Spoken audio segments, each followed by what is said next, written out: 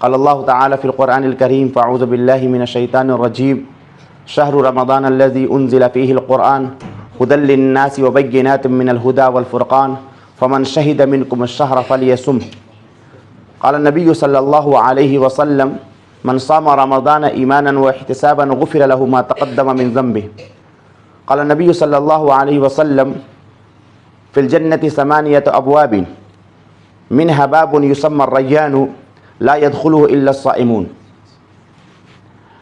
Dear student और तमाम हमारे भाइयों जो यहाँ पर जमा हैं, हम लोग जिस टॉपिक के तहत यहाँ पर डिस्कस करने के लिए बैठे हुए हैं ये बहुत ही अहम और बहुत ज़रूरी टॉपिक है। अभी आपने शाहिद भाई से बात सुनी, मुझे जहाँ तक लगता है कि शाहिद भाई की जो बात है वो बात कंप्लीट है, अब उसके बाद बात की ज़रूरत नहीं थी, लेकिन चूँकि एक सिस्टम है और इस सिस्टम के तहत मुझे भी बोलना था आपके सामने, तो मैं बस आपके सामने खड़ा हो गया। जो बातें जहन में आएंगी कोशिश करूँगा आपके सामने कुरान और हदीस के हवाले से आपके सामने रखूँ, ताकि अगला जो महीना आ रहा है वो महीना हमारे लिए कितना अच्छा और कितना अहम महीना है, उसकी फजीलत क्या है, उसकी अहमियत क्या है, उसकी इम्पोर्टेंस क्या है और उस महीने का मकसद क्या है।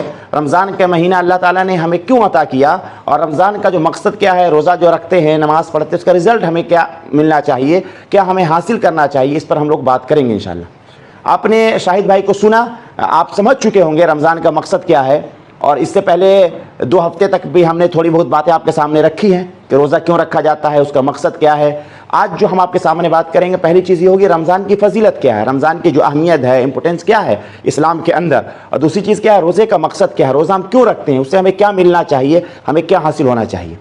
देखिए रमज़ान की बहुत सारी फजीलतें हैं और अल्लाह ताला ने इसकी बड़ी खूबी बयान की है। उसमें से सबसे बड़ी खूबी ये है कि रमज़ान का महीना वो महीना है जिस महीने में अल्लाह ताला ने कुरान को नाजिल किया। कुरान को अल्लाह ने कब रिवील किया है? रमज़ान के महीने के अंदर। और यही रमज़ान का महीना है जिसमें एक रात आती है जिसको हम लैलतुल क़द्र की रात कहते हैं, और उस रात में आखिर का जो 10 दिन होता है उसमें से अगर हमने मेहनत कर लिया 10 दिन, या कम से कम 10 रात नहीं तो 5 रात अगर हमने मेहनत कर लिया, तो उसमें फ़ायदा ये होता है कि अगर किसी को भी लैलतुल क़द्र की रात मिल गई तो गोया उसे 1000 रात का सवाब है, यानी 83 साल की इबादत का सवाब एक दिन मिल सकता है अगर हमने उस रात को पा लिया। तो आप समझ सकते हैं ये महीना कितना अच्छा है, कितना बड़ा है। पहली चीज़ क्या मैंने बताई कि इस महीने में अल्लाह ताला ने कुरान को नाजिल किया। और कुरान को नाजिल क्यों किया? कुरान कौन सी किताब है? कुरान पाक में अल्लाह ताला ने फरमाया बिस्मिल्लाहिर्रहमानिर्रहीम अलिफ लाम मीम ज़ालिकल किताबु ला रैब फीह। ये कुरान जो है एक ऐसी किताब है जिसके अंदर कोई कमी नहीं है, कोई कमी नहीं है, बिल्कुल कंप्लीट किताब है। और इसको क्यों नाजिल किया गया, क्यों रिवील्ड किया गया, क्यों हमारे पास भेजा गया? कुरान पाक में एक जगह अल्लाह ताला ने इरशाद फरमाया बिस्मिल्लाहिर्रहमानिर्रहीम अलिफ लाम रा किताबुन अंज़लनाहु इलैका लितुख़रिजन नास मिनज़्ज़ुलुमाति इलन नूर बिइज़्नि रब्बिहिम इला सिरातिल अज़ीज़िल हमीद। अल्लाह ताला अल्लाह के नबी यानी मोहम्मद रसूलुल्लाह सल्लल्लाहु अलैहि वसल्लम को एड्रेस करके बोल रहे हैं कि ये जो कुरान को मैंने जो आप पर नाजिल किया है इसका मकसद क्या है? इसका मकसद ये कि लोगों को अंधेरे से निकाल करके रोशनी की तरफ लाया जाए अल्लाह के हुक्म से। तो ये जो कुरान एक ऐसी किताब है जो इंसान को कहाँ से निकालती है? अंधेरे से, डार्कनेस से निकाल करके लाइट में, रोशनी में लाती है। और जब इंसान कुरान को समझने लगता है, शाहिद भाई ने अभी बताया कि समझकर पढ़ना है, असल यही है, कुरान को पढ़ने से सवाब मिलता है और कुरान को समझ के पढ़ने से हिदायत मिलती है। हिदायत क्या? गाइड है, अल्लाह ताला हमें गाइड कर रहा है। तो कुरान को आप सिर्फ बगैर समझे पढ़ेंगे तो सवाब मिलेगा, लेकिन समझ कर पढ़ेंगे तो सवाब भी मिलेगा और अल्लाह तबारक व तआला की तरफ से हिदायत भी मिलेगी। तो कुरान कौन ऐसी किताब है जो इंसान को अल्लाह तबारक व तआला के बारे में बताती है, फिर इंसान को एक ऐसी ज़िंदगी के बारे में बताती है जो मौत के बाद एक ज़िंदगी मिलने वाली है जहाँ पर जजमेंट होगा और तमाम चीज़ों का हिसाब व किताब होगा। तो रमज़ान का महीना बहुत अहम और बहुत फजीलत वाला महीना है। क्यों? इसमें कुरान को नाजिल किया गया और इसमें लैलतुल क़द्र की रात आती है।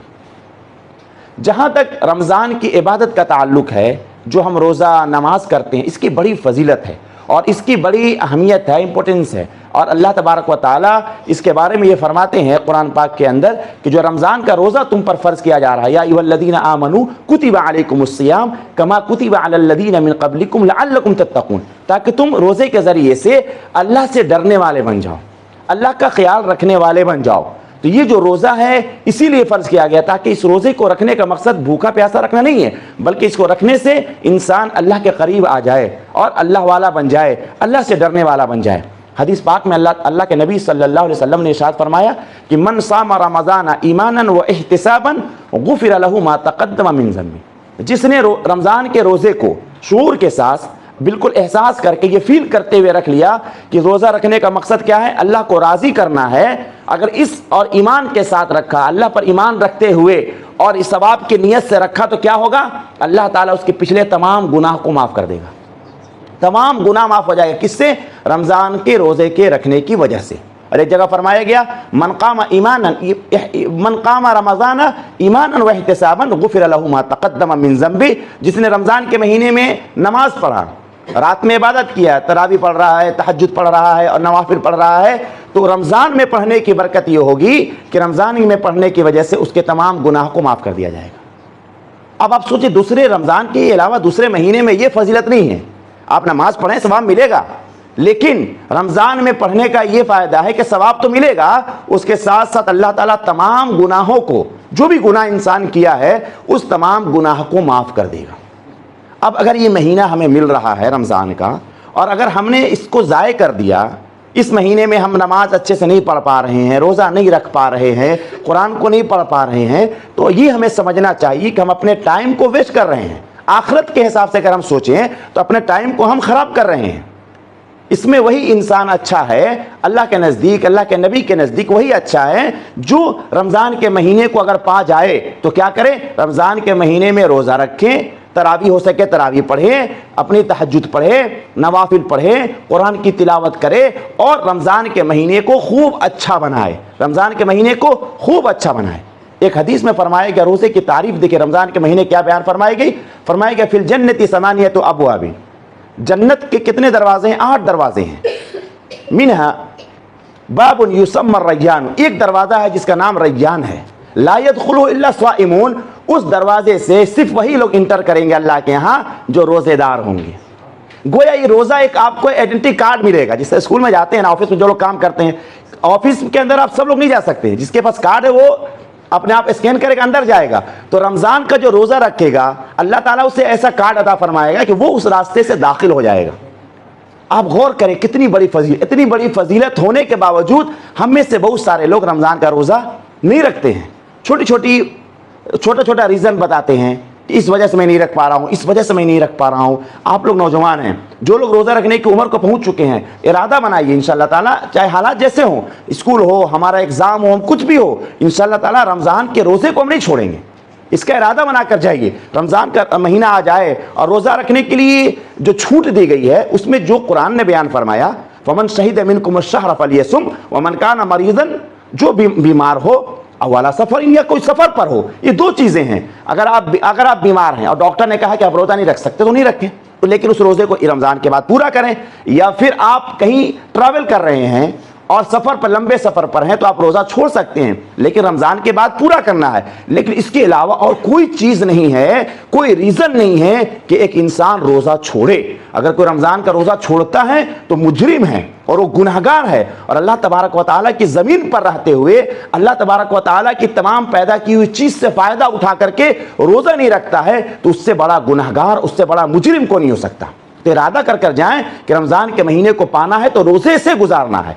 और इस महीने की फजीलत एक और हदीस में सुन लीजिए, प्यारे नबी सल्लल्लाहु अलैहि वसल्लम ने इरशाद फरमाया, इज़ा काना अव्वलु लैलतिन मिन रमज़ान, इज़ा काना अव्वलु लैलतिन मिन रमज़ान सुफ़िदतिश शयातीन व मरदतुल जिन्नी व गुल्लिक़त अबवाबुन नारी।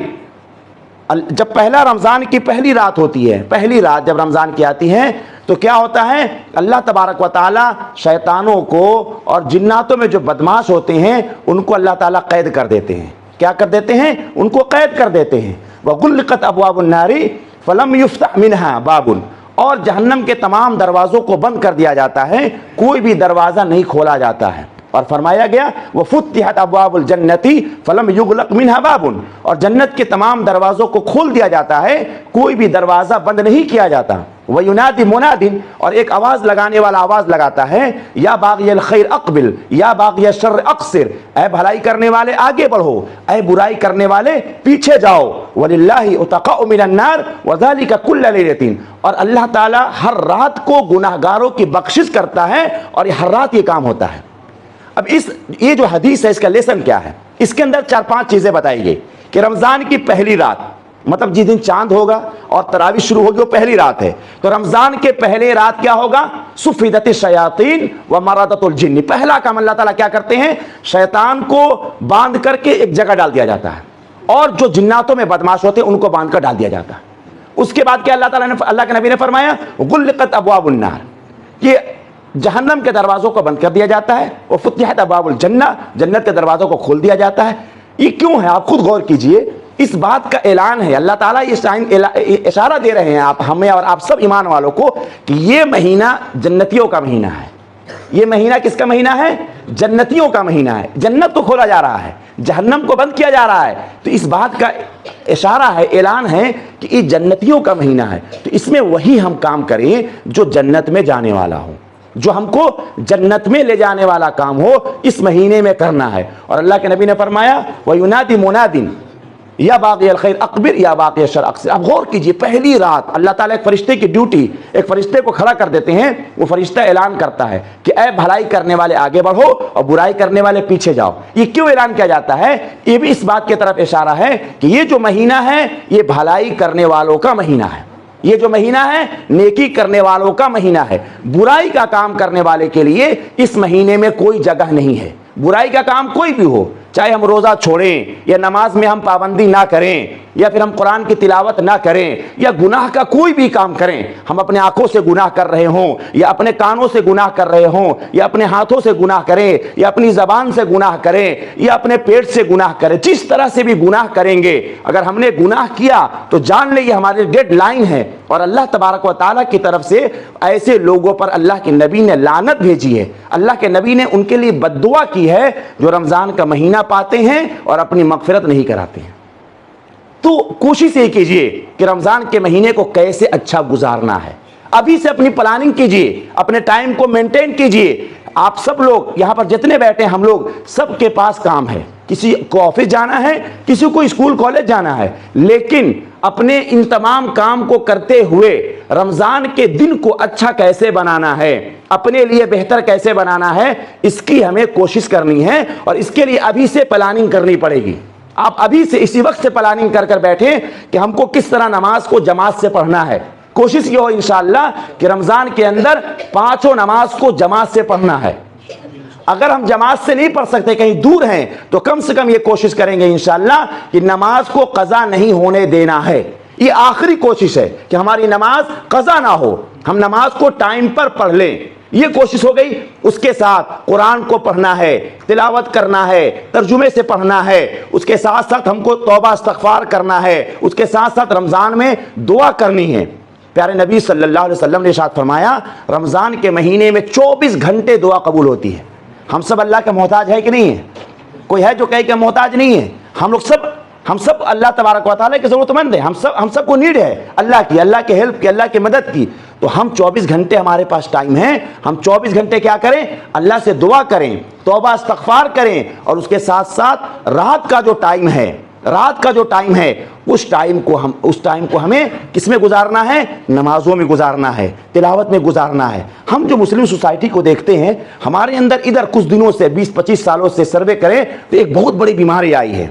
बीमारी ये आई है कि बहुत सारे हम लोग में से ऐसे हैं जो बहुत ज़्यादा गुनाह नहीं करते, जो भी गुनाह करते हैं रमज़ान से पहले छोड़ देते, इस नियत से छोड़ते हैं कि रमज़ान के बाद फिर शुरू कर देंगे। हम इस नियत से नहीं छोड़ते हैं कि छोड़ दो अब नहीं करेंगे, बल्कि हम लोग जो भी बुराई करते हैं, बुरा काम करते हैं, इस नियत से छोड़ते हैं कि अभी छोड़ रहे हैं, रमज़ान बाद फिर शुरू करेंगे। अगर इस नियत को हम सुधार लें कि अभी छोड़ रहे हैं इंशाअल्लाह फिर कभी नहीं करेंगे, तो हो सकता है हमारी तकदीर बदल जाए और अल्लाह का फैसला भी हमारे हक में आए। तो पहले नियत को दुरुस्त करें। दूसरी कमज़ोरी जो हमारे अंदर, जो वीकनेस है, जो कमज़ोरी क्या आई हमारे अंदर, बहुत सारे लोग गुनाह तो कम कर देते हैं लेकिन इबादत में भी कमी कर देते हैं। हम क्या सोचते हैं, यार छोड़ो, गुनाह नहीं कर रहे हैं, कुछ बुराई, चलो कम से कम सोते हैं। इसमें सोने का बड़ा माहौल बना हुआ है। थोड़ा सा टाइम मिला सो जाते हैं, थोड़ा टाइम मिला आराम कर लेते हैं, थोड़ा टाइम मिला सो लेते हैं। ये भाई, ये सोने का महीना नहीं है। ये रमज़ान का महीना आराम का महीना नहीं है। रमज़ान का महीना इबादत का महीना है। अपने आप को तैयार कीजिए अभी से, आज से अपने मेंटली तौर पर अपनी बॉडी को फिट कीजिए कि रमज़ान का एक एक सेकंड इबादत में किस तरह गुजारना है। हजारों वाकयात है, वक्त नहीं मेरे पास, हजारों स्टोरीज हैं, ऐसे ऐसे लोग गुजरे हैं नबी सल्लल्लाहु अलैहि वसल्लम की जिंदगी से लेकर के सहाबा कराम, आज भी अल्लाह के नेक बंदे, ऐसे ऐसे लोग गुजरे हैं। बुजुर्गों का वाकयात है कि पूरे दिन कुरान पढ़ते थे, मगरिब से लेकर के इशा तक नफिल पढ़ते थे, इशा के बाद खाना खा के इशा से फिर पूरा सहरी तक नफिल पढ़ते रहते थे, फिर सहरी के बाद थोड़ा देर 10-15 मिनट रेस्ट करते थे, फजर की नमाज पढ़ते थे, फिर वहां से लेकर के पूरा इशराक तक अल्लाह का जिक्र करते थे, फिर वहां से जाकर के इशराक के बाद 1-2 घंटा सोते थे। यानी टोटल 24 घंटे में 22 घंटे 20 घंटे उनकी इबादत में गुजरती थी। उनके पास भी बाल बच्चे थे, उनके पास भी काम धाम था, लेकिन उन्होंने अपने आप को ऐसा सेट किया था। क्यों? क्योंकि वो अल्लाह तबारक व तआला को पहचानते थे। रमज़ान के महीने की फजीलत को, इसकी इंपॉर्टेंस को, इसकी अहमियत को वो लोग जानते थे। हमारे अंदर क्या है, हम इस चीज़ को नहीं जानते हैं। ये मैंने आपके सामने रमज़ान की फजीलत बताई और अपने टाइम को कैसे मेंटेन करना ये बताया। आखिरी बात, अपनी बात को कंप्लीट करूंगा। रमज़ान का महीना क्यों आया है, पिछले बार भी मैंने बताया था, इस बार रिपीट कर दूं, लअल्लकुम तत्तकून। ये महीना इंसान को अल्लाह वाला बनाने का महीना है। याद रखें, इस महीने में अगर कोई अल्लाह वाला नहीं बना तो फिर 11 महीने में उसके लिए बहुत मुश्किल है, इल्ला ये कि अल्लाह ताला की कोई तौफीक हो जाए। ये महीना आता है इंसान को अल्लाह वाला बनाने के लिए। अब ये एक सवाल है, जब एक इंसान अल्लाह वाला बन जाए तो सिर्फ अल्लाह वाला बनने से ये नहीं होता कि वो दाढ़ी रख लिया, नमाज पढ़ने लगा, कुर्ता पहन लिया, ये नहीं होता। अल्लाह वाला जब कोई बनता है, अल्लाह वाला बनने से उस इंसान का भी फायदा है, उसकी फैमिली का भी फायदा है और सोसाइटी का भी फायदा है। अल्लाह वाला का मतलब क्या हुआ? अल्लाह वाला का मतलब यह होता है वो इंसान हर तरह के गुनाह को छोड़ देता है, हर तरह के गुनाह को छोड़ देता है। जब एक इंसान हर तरह के गुनाह से तौबा कर लेगा और ये कर लेगा कि हम कोई गुनाह नहीं करेंगे। गुनाह में क्या क्या चीजें हैं? गुनाह में बहुत सारी चीजें, सिर्फ नमाज ना पढ़ना गुनाह नहीं है, नमाज ना पढ़ना भी गुनाह है, रोजा ना रखना भी गुनाह है, झूठ बोलना भी गुनाह है, किसी को धोखा देना भी गुनाह है, गलत चीजों को देखना भी गुनाह है, किसी के साथ फ्रॉड करना भी गुनाह है, मारपीट करना भी गुनाह है। जब इंसान अल्लाह वाला बन जाएगा तो झूठ नहीं बोलेगा, मारपीट नहीं करेगा, किसी को धोखा नहीं देगा, लेन देन में गड़बड़ नहीं करेगा। जब उसके अंदर ये तमाम अच्छी चीजें आ जाएंगी तो समाज और सोसाइटी का फायदा होगा ही नहीं होगा। हमारा सिर्फ फायदा नहीं होगा, उसका फायदा नहीं होगा, सोसाइटी का फायदा होगा। हम तो ये चाहेंगे, जैसे शाहिद भाई ने अभी आप लोगों से एक प्रॉमिस करवाया, हम तो चाहेंगे हम सब ये प्रॉमिस करें और दुनिया का हर इंसान जिस मजहब का हो वो प्रॉमिस करे कि वो अल्लाह वाला बनेगा। अल्लाह वाला बनने का मतलब हमारा नहीं होता तुम मस्जिद आने वाले बन जाओ। अल्लाह वाला बनने का मतलब यह है कि वो इंसान हर तरह की बुराई को छोड़ दे। जब दुनिया के अंदर से बुराई खत्म हो जाएगी, झूठ खत्म हो जाएगा, फ्रॉड खत्म हो जाएगा, मारपीट खत्म हो जाएगी और जो दुनिया के अंदर एक दूसरे की जान लेने की फिक्र है वो खत्म हो जाएगी, दुनिया के अंदर खुद ब खुद पीस आ जाएगा, दुनिया के अंदर सुकून होगा, सब लोग खुश होंगे। तो जब भी ये कहा जाए आपके सामने, कोई तकरीर में बयान करे कि अल्लाह वाला बनना है, तो ये मत समझिए कि अल्लाह वाला बनने का मतलब मस्जिद में आना है, या अल्लाह वाला बनने का मतलब जुब्बा पहन लेना है या कुर्ता पहन लेना है। अल्लाह वाला बनने का मतलब ये हुआ, जब कोई अल्लाह वाला बनेगा तो उसको भी फायदा होगा, उसकी फैमिली को भी फायदा होगा और जिस सोसाइटी में, जिस गांव में, जिस शहर में, जिस कंट्री में, जिस मुल्क में रहता होगा उस मुल्क को भी फायदा होगा। इसीलिए अल्लाह ताला चाहते हैं कि हम अल्लाह वाले बन जाएं। अल्लाह वाले बन जाएंगे तो हम सबको फायदा पहुंचाएंगे। आज आप दुनिया का सर्वे कर देखिए, एक मुल्क दूसरे मुल्क से, नेबर से परेशान है, एक घरवाला दूसरे घरवाले से परेशान है, भाई भाई से परेशान है, चचा भतीजे से परेशान है और भतीजा चचा से परेशान है। वजह क्या है? वजह यह है उसके अंदर अल्लाह का खौफ नहीं है, अल्लाह का डर नहीं है। तो ये रमजान का महीना इसीलिए आया है। कोशिश करें इंशाअल्लाह ताला इस महीने में 100% अल्लाह की बात मानिए। इंशाअल्लाह ये वादा कर जाइए, इबादत भी करेंगे और गुनाह को भी छोड़ेंगे। दो चीजें हैं, सिर्फ इबादत करना, गुनाह को ना छोड़ना, कोई फायदा नहीं। सिर्फ गुनाह को छोड़ दिया और इधर पूरी इबादत भी छोड़ दिया, कोई फायदा। दोनों काम करना है इंशाअल्लाह। हम इबादत भी करेंगे, नमाज, रोजा, तिलावत जो भी है, और दूसरी चीज टोटल तौर पर हम गुनाह को बाइकआउट करेंगे, गुनाह को छोड़ेंगे। लेकिन गुनाह को छोड़ने में नियत क्या करेंगे कि हमेशा के लिए छोड़ेंगे। ये नहीं नियत करेंगे कि कुछ लोग मोबाइल का ज्यादा यूज कर रहे हैं, जो भी चीजें कर रहे हैं, या झूठ बोल रहे हैं, या कुछ लोग शराब पी रहे हैं, बहुत सारे ऐसे लोग सिगरेट पी रहे हैं, जो भी कर रहे हैं गलत चीजें, वो क्या सोचते हैं, भाई रमजान भर छोड़ दो, रमजान के बाद फिर इस काम को करेंगे इंशाअल्लाह। ऐसा रिपीट ना करें। क्यों? कुरान में अल्लाह ताला ने खुद फरमाया, या अय्युहल्लज़ीना आमनू तूबू इलल्लाहि तौबतन नसूहा, ऐ ईमान वालो पक्की सच्ची तौबा करो। क्या तौबा करो? पक्की सच्ची तौबा। ये नहीं तुम तौबा तो कर रहे हो जबान से, लेकिन दिल में कुछ और चल रहा है। जबान से बोल दिया, अभी शाहिद भाई ने आप लोगों को प्रॉमिस करा, आपने कर दिया कि हमारा रोल मॉडल कौन होगा, ये होंगे, हज़रत अबू बकर होंगे, लेकिन दिल में आप बोल रहे हैं कि चलो भाई यहाँ बोल दिया, निकल के हमारा कोई और होगा, तो उससे कोई चेंजिंग नहीं आएगी, उससे कुछ चेंजिंग नहीं आएगी। तो जो हमारे ये मोमिन की सबसे बड़ी पहचान है। अपनी बात को कंप्लीट करूंगा, बस थोड़ा आप 1 मिनट टाइम दे। मोमिन की सबसे बड़ी पहचान क्या है? मोमिन का जो जबान पर जो बात होती है, दिल में वही होना चाहिए। मोमिन ईमान वाला, जबान और उसका दिल अलग नहीं होता। ये मुनाफिक का काम है कि जबान पर कुछ है और दिल में कुछ है, जबान से कुछ बोल रहे हैं, दिल में कुछ और लिए हुए हैं। ये मोमिन के हम सब ईमान वाले हैं, अल्लाह पर, अल्लाह के नबी पर, कुरान पर, आखिरत पर ईमान रखते हैं। तो हमारे लिए ज़रूरी है कि हम क्या करें, हमारी ज़बान और हमारा दिल दोनों एक हो। ज़बान जिस बात की गवाही दे, दिल भी उसी चीज़ का डिसीजन ले और फैसला करे कि इंशाअल्लाह इस काम को करना है या इस काम को नहीं करना है। तो जो रमज़ान का महीना आ रहा है, इसके अंदर बहुत फजीलत का महीना है। खूब इबादत कीजिए, खूब दुआएं कीजिए, गुनाहों से बचने की कोशिश कीजिए जितना हो सके, और आखिरी चीज़ खूब दुआ कीजिए, अपने लिए दुआ कीजिए, पूरी उम्मत मुसलमान के लिए दुआ कीजिए, पूरी दुनिया की इंसानियत के लिए दुआ कीजिए। पूरी इस वक्त पूरी दुनिया के अंदर आप जाकर देख लें, हर इंसान रो रहा है, हर इंसान तकलीफ में है, हर इंसान परेशानी में है। उसकी वजह क्या है? वजह यह कि हम सब अल्लाह के पैगाम से, अल्लाह के का जो मैसेज है उससे हम दूर हैं।